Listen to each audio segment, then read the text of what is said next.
Hi friends, నా పేరు Surendra. Welcome back to my channel. Bigg Boss breaking updates కొన్ని మాట్లాడుకుందాం.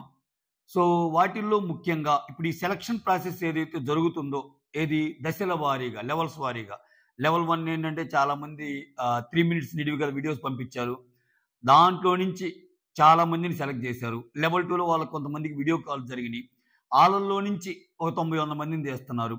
లెవెల్ 3 ఏంటి, గ్రూప్ డిస్కషన్స్ ప్రజెంట్ జరుగుతున్న దశ అది నిన్నటి నుంచి. ఆ లెవెల్ 3లో భాగంగా ఒక 90 మంది ఉంటే 10 మందిని కలిపి ఒక గ్రూప్‌గా పెట్టి వాళ్ళకి ఒక పాయింట్, డిస్కషన్ పాయింట్ ఇచ్చి ఆ పాయింట్ మీద ఆర్గ్యుమెంట్ చేసుకోమన్నారంట. అదొక అప్డేటు. ఇంకా లెవెల్ 4 అనేది అగ్ని పరీక్ష. సో దాంట్లో జడ్జెస్ వస్తారు. ఆ జడ్జెస్ కూడా ఎవరెవరంటే, నాకున్న అప్డేట్ వరకే ఎవరెవరంటే అభిజిత్, బిందు మాధవి అండ్ దెన్ నవదీప్. వీళ్ళ ముగ్గురైతే మాక్సిమం, అంటే అభిజిత్ విషయంలో చాలా వస్తారని చెప్పినా ఎవరు నమ్మలేని పరిస్థితి. నేను కూడా నాకు ఈ అప్డేట్ ఇచ్చినప్పుడు అలానే ఎక్స్ప్రెషన్ ఇచ్చాను. నో హీఈస్ కమింగ్ అన్నట్టు చెప్పారు మనకి చెప్పిన వాళ్ళు. సో ఇదొక అప్డేట్. జడ్జెస్గా వాళ్ళు ముగ్గురు ఫైనల్ అయ్యారు అనేది అప్డేట్. లెవెల్ 4లో ఏంటంటే, ఇప్పుడు ఈ ఏళ్లలో నుంచి ఒక 40 మందిని తీశాక ఆ 40 మందిలో ఒక 15 మందిని తీసే ప్రాసెస్ జరిగింది. ఆ 15 మందిని రేపు ఆగస్ట్ 23 నుంచి జరిగే ఏదైతే జియో హాట్‌స్టార్‌లో ఆ 15 మెంబర్స్‌లో వెళ్ళే ముగ్గురు, నలుగురు ఎవరు వెళ్తున్నారనే దానికి వాళ్ళ మధ్య టాస్క్‌లు పెడతారు. ఇది ఎంటైర్ ప్రాసెస్. ఇప్పుడు అప్డేట్స్‌కి వద్దాం. సో అప్డేట్స్ ఏంటంటే, చెప్తాను. థంబ్‌నెయిల్‌లో ఒకటి చెప్పాను కదా, ఈసారి వాళ్ళకి స్ట్రిక్ట్‌గా నో ఎంట్రీ అని. అది కూడా ఏందో చెప్తాను. 1 బై 1 వద్దాం. ఫస్ట్ ఏంటంటే, ఈరోజు నిన్నటి నుంచి గ్రూప్ డిస్కషన్‌లో భాగంగా వెళ్ళిన వాళ్ళకి ఇచ్చిన టాపిక్ ఏంటంటే, మీరు కామనర్స్, అదే అసలు ప్రోగ్రామే కామనర్స్ ప్రోగ్రామ్ కదా, మిగిలిన వాళ్ళతో పోల్చుకుంటే మీరు కామనర్ ఎందుకు అనుకుంటున్నారు? ఇప్పుడు అక్కడ 10 మంది గ్రూప్‌గా చేసి వీళ్ళలో నువ్వే కామనర్వి, మిగిలిన వాళ్ళు కాదు అంటే ఏమన్నా ప్లాన్ బిగ్ బాస్. సూపర్ అనిపించింది నాకు అంతే. అంటే that concept it self, that question it self is super question. అది కాంట్రవర్షియల్ క్వశ్చన్. ఎందుకంటే రేపు హౌస్‌లోకి వెళ్ళాక అన్నీ ఇట్నే ఉంటాయి. అక్కడికి వచ్చిన వాళ్ళందరూ కామనర్స్ అయినా ఆ 10 మందిలో నువ్వెక్కువ కామనర్ అని ఎందుకు చెప్పాలి, ఎందుకు అనుకుంటున్నావు అనే దానికి ఆయన పాయింట్స్ ఎత్తుక్కోగలగాలి. ఆబ్వియస్‌గా చాలా ఫిట్టింగ్ పెట్టిన ఇది కదా. సో అదే నేను చెప్తున్నా, బిగ్ బాస్‌కి కావాల్సిన గొడవలే. అంతేగాని మీరేదో ఒక పెద్ద దానికి ఒక ఎగ్జామ్ ప్యాటర్న్ లాగా ఐఐటీ, జేఈఈకి ప్రిపేర్ అయినట్టు, గ్రూప్స్‌కి ప్రిపేర్ అయినట్టు అంత అవసరంలా. ఓకే. ఎందుకంటే అక్కడికి వచ్చే వాళ్ళందరూ చాలా చాలా కామనర్స్. ప్లస్ ఇంకోటి ఏంటంటే, అసలు ఎక్కువ చదువుకోకుండా వచ్చే వాళ్ళు కూడా చాలా మంది ఉంటారు. సో ఆ పరిధిలోనే పెడతారు. సో వాళ్ళకి అర్థమయ్యే సరళ భాషలోనే ఇస్తారు. నువ్వు నీలాగా ఉంటానే బిగ్ బాస్ మెయిన్ మంత్రాన్ని నువ్వు కొంచెం మైండ్లో ఎక్కించుకుంటే చాలు. వాళ్ళకి ఏం కావాలి, బిగ్ బాస్కి గొడవలు కావాలి. గొడవలు కావాలంటే ఆ గొడవలు వచ్చే విధంగా నీ మాట తీరు ఉండాలి. ఇంకోటి ఏంటంటే, ఓన్లీ గొడవలే కాదు, దట్టు పాయింట్స్ మంచిగా పెడుతుండాలి. చూసి ఆడియన్ మెచ్చాలి కదా. ఏదో గొడవ కోసమే అన్నట్టు వెళ్తే మళ్ళీ చెత్త అయిపోద్ది షో. కొంతమంది కంటెస్టెంట్లు అలా గొడవ చేద్దామని చెప్పి వెనక్కి వచ్చి ఉన్నారు.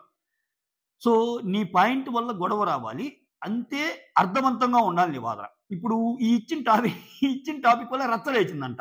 సో అప్డేట్స్ అవి ఏంటి, ఇప్పుడు వెళ్ళిన 10 మందిలో సపోజ్ నువ్వు కామనర్ ఎందుకు అరే సూరి, ఇప్పుడు నన్ను పిలిచి అరే సూరిగా నువ్వు కామనర్ ఎందుకు అనుకుంటున్నావు, ఆడు కామనర్ ఎందుకు కాదనుకుంటావు, లేదండి నా బ్యాక్ డ్రాప్ ఇది, ఆయనకేంటండి ఆయన చూస్తేనే ఎలా ఉన్నాడు, ఆయన ప్రొఫెషన్ కూడా ఇది. సో ఎలా అవుతాడు నాతో పోల్చుకుంటే, ఆయన కామనర్ ఎలా అవుతాడు, నాకు కామనర్గా అన్నిటికీ ఉన్నాయి అని అన్నప్పుడు, హలో నీ గురించి నాకు తెలుసమ్మా, ఓకే, నువ్వేం కామనర్ కాదు, ఓకే, నువ్వేదో జాబ్ చేసుకుంటున్నావు అంట, అది ఇది. నేను అసలైన కామనర్ని, నువ్వే కామనర్ అంటే నేనే లిస్ట్లోకి వస్తాను అన్నట్టు ఎదుటోడు. అట్లా మిగిలిన 8 మంది. సో ఇక్కడ చాలా మంచి డిస్కషన్ పాయింట్ పెట్టినట్టు నాకు అనిపించింది. సో ఆ ప్రోగ్రామ్కి అనుగుణంగానే కామనర్స్కి పెట్టమన్నమాట. ఆ ఉన్న అసలు పెట్టిందే కామనర్స్ కోసం. ఆ కామనర్స్లో కూడా నువ్వు ఒక్కడివే కామనర్ ఎందుకు అనుకుంటున్నావు, మిగిలిన వాళ్ళతో పోల్చుకుంటున్నా అన్నప్పుడు మిగిలిన ఆ గ్రూప్లో ఉన్న మిగిలిన 9 మందిని మీరు కామనర్స్ కాదు నేనే కామనర్ అని చెప్పడానికి పాయింట్ ఎత్తుక్కొని మరి చెప్పాలి వాళ్ళు. ఇక్కడి నుంచి ఫైట్ స్టార్ట్స్. ఇక్కడి నుంచే ఒకరి మీద ఒకరు పాయింట్స్ పెట్టుకోవడం స్టార్ట్ అయింది. స్టార్ట్ చేసేసాడు బిగ్ బాస్. ఓకే. సో అది ఒకటి జరిగిందంట. అది అప్డేట్. ఇంకొకటి ఏంటంటే, ఈసారి స్ట్రిక్ట్గా నో ఎంట్రీ అని టీవీ సెలబ్రిటీస్కి, సీరియల్ సెలబ్రిటీస్కి స్ట్రిక్ట్గా నో ఎంట్రీ చెప్దామనే ఆలోచనలో ఉన్నారంట. సో ఇప్పుడు ఏ పేర్లు వచ్చినా, సో రేపు మనకు కనబడబోయేటప్పటికి సీరియల్స్ నుంచి కానీ, టీవీ సెక్టార్ నుంచి కానీ చాలా అసలు ఉండరంట. ఇంకా రేపు సడన్గా ఎవరైనా ఒకరిద్దరు ఉంటే ఇంకా తప్పక ఇంక వీళ్ళ వల్ల పెద్ద వివాదాలు ఏం రావులే అనుకున్న వాళ్ళని ఏమన్నా పెడతారేమో కానీ ప్రస్తుతానికి బీబీ టీం ఊహ అయితే స్ట్రిక్ట్లీ నో ఎంట్రీ అంట. ఏది సీరియల్ బ్యాచ్కి టీవీ బ్యాచ్కి. సో ఇన్ఫ్లుయెన్సర్స్ యూట్యూబర్స్ ఉండొచ్చు, కామనర్స్ ఉండొచ్చు, సినిమా ఇండస్ట్రీస్ నుంచి ఉండొచ్చు. సో ఇదొక అప్డేటు. ఇంకొక అప్డేట్ ఉంది, చెప్తే మీరు అన్నట్టు అంటారు. అంటే ఏ రేంజ్లో అంటే ఇది నాకు తెలిసినప్పుడు కూడా నేను కూడా అన్నాను. సినిమా లెవెల్లో ఏ స్థాయికి వెళ్ళారంటే వీళ్ళు నటి మీనా గారిని, సంఘవి గారిని కూడా బిగ్ బాస్ షో కోసం అడిగారంట. సో మీనా గారు ఎందుకు వస్తారని అనొచ్చు, బట్ అది జరిగిందంట. వాళ్ళు నో చెప్పారంట. మీనా అయితే స్ట్రైట్ అవే రాలేని చెప్పి, అంటే ఆ రకమైన ప్రయత్నాలు అయితే వాళ్ళ సైడ్ నుంచి ఉన్నాయి. ఇప్పుడు నన్ను తప్పేం లేదు, తమిళ సీజన్లో కస్తూరి గారు చేశారు. ఆమె కూడా 80s మంచి యాక్ట్రెస్ కదా, ఇప్పటికీ ఆమె చేస్తున్న అన్నమయ్యలో హీరోయిన్ తెలుసు కదా, చాలా వివాదాల్లో కూడా ఉంటుంది ఆమె. సో మీనా కూడా ఆ జనరేషనే కాబట్టి ఏమో మీనా వస్తే బాగుంటుందేమో, ఎందుకంటే వాళ్ళు ఆల్రెడీ పేడ్ అవుట్ అయిన హీరోయిన్ కాబట్టి కంబ్యాక్ కోసమైనా వస్తారేమో అన్న ఒక థాట్ ప్రాసెస్ ఉంటుంది. సో ఇటువంటి వాళ్ళు కూడా అంటే మూవీ ఇండస్ట్రీస్ నుంచి ఎక్కువ మందిని రావడానికి ట్రై చేస్తున్నారు. ఆ తర్వాత ఇన్ఫ్లుయెన్సర్స్, యూట్యూబర్స్, ఆ తర్వాత కామన్ మ్యాన్స్. ఇది ఈసారి కంటెస్టెంట్స్ ఎవరు ఏంటి అనేది ఇంకా ఊహాగానాలే. సో ఫస్ట్లో కొన్ని పేర్లు వచ్చిన వాళ్ళు కూడా ఇప్పుడు రావటం లేదని తెలిసింది. బంచిక్ బబ్బులు అనే పర్సన్ కూడా ఈసారి ఉండబోడంట, అదొక అప్డేట్ నాకు తెలిసింది. ఆ తర్వాత చందు సాయి అంట ఎవరో యూట్యూబర్ ఎవరో, అతను కూడా వచ్చే ఛాన్సెస్ ఉన్నాయి. అతనికి కాల్స్ ఎన్ని అనేది ఒక అప్డేట్ వచ్చింది.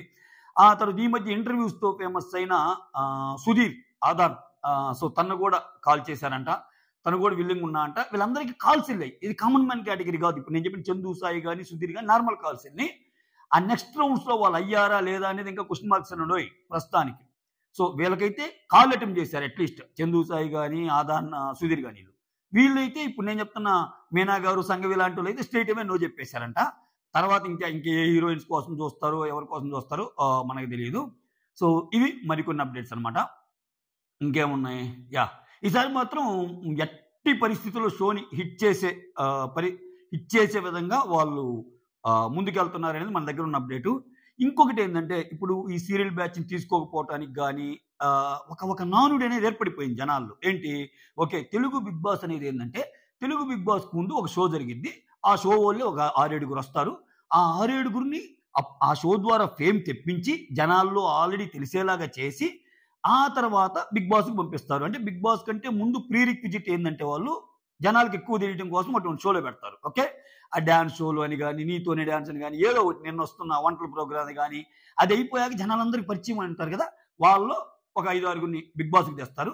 మళ్ళీ 5-6 ఒక 3 బాగా లేపుతారు. ఆ లేపటం వల్ల వాళ్ళు ఇంకా జనాల్లో ఫేమ్ వస్తుంది. ఆ ఫేమ్ వచ్చిన వాళ్ళని నెక్స్ట్ సీరియల్లో ఒక బిగ్ క్యారెక్టర్ అవ్వటమో, లీడ్ క్యారెక్టర్ అవ్వటమో ఇట్లా చేస్తారు. ఇది ఒక ఫార్మాట్గా మారిపోయింది అనేది బిగ్ బాస్ చూస్తున్నప్పటి తోడు చర్చించుకుంటున్నాడు. దానికి ప్రాక్టికల్గా ఉన్నాయి. ఎందుకంటే ప్రతిసారి జరిగేది ఇదే. సీరియల్ నుంచి చాలా మంది వస్తారు, వాళ్ళకి చాలా హైప్ ఉంటుంది. ఆ హైప్ తర్వాత వాళ్ళు బెటర్గా ఇదే అవుతున్నారు. సో ఇక్కడ ఏంటి, నీ రియాలిటీ షోలో రియాలిటీ అనేది తెలియాలంటే ఇప్పుడు అవకాశాలు ఇవ్వు. సీరియల్స్ కోసం చేసే వాళ్ళకి అవకాశాలు ఇవ్వు. వాళ్ళకి పెట్టాల్సిన జస్ట్ వాళ్ళకి పెట్టు. సీరియల్స్లో నువ్వు యాక్టింగ్ బాగా చేయగలవా, ఇదిగో ఈ సీన్ ఇస్తున్నా నువ్వు చేయని చెప్పి తీసుకో. అంతేగాని ఆ సీరియల్లో యాక్టర్స్కి ఇవ్వడం కోసం రియాలిటీ షోను వాడుకొని ఈ రియాలిటీ షో హిట్ అవ్వడానికి దీనికంటే ముందు ఇంకో షో పెట్టి, సో ఈ అవకాశాలని అలానే ఇంకా వీళ్ళే తిరుగుతున్నారనమాట. ఏది ఇప్పుడేంది, బిగ్ బాస్ షోకి ముందు ఒక బ్యాచ్ ఉంటారు, బిగ్ బాస్లోకి ఆ బ్యాచ్ వస్తారు, బిగ్ బాస్ తర్వాత సీరియల్లోకి వెళ్ళిపోతారు. ఆ తర్వాత నెక్స్ట్ సీజన్కి వీళ్ళే ముఖ్య అతిథులుగా వస్తారు. ప్రతి సీజన్లో వచ్చేసి మళ్ళీ వీళ్ళ ఫ్రెండ్నో, వీళ్ళ చెల్లినో, వీళ్ళ తమ్ముడినో ఎవరికో రిఫర్ చేస్తారు. మళ్ళీ నెక్స్ట్ బ్యాచ్ అనమాట. అదేదో ఇన్హెరిటెన్స్ లాగా వీళ్ళు నెక్స్ట్ బ్యాచ్ వస్తారు. మళ్ళీ సేమ్ వాళ్ళకి అయిపిస్తారు. వాళ్ళు మళ్ళీ నెక్స్ట్ బ్యాచ్. ఇట్లా ఇదే తిరుగుతుంది. సో ఇది మొనాటిని వస్తుందని చెప్పి ఫీడ్బ్యాక్ వెళ్ళిందో ఏమో. ఈసారి ఎక్కువ సీరియల్ బ్యాచ్ని తీసుకోకుండా ఓకే బయట బాగా అంటే మూవీస్ పరంగా కానీ, లేకపోతే ఫేడ్ అవుట్ అయిన హీరోస్ కానీ, ఫేడ్ అవుట్ అయిన హీరోయిన్స్ కానీ, బాగా ఫేమస్ ఉన్న సెలబ్రిటీస్ కానీ, వాళ్ళకి తోడు కామన్ మ్యాన్స్ కానీ ఇట్లా తీసుకునే ప్రయత్నం జరుగుతుందనేది ఇంకొక అప్డేట్ అనమాట.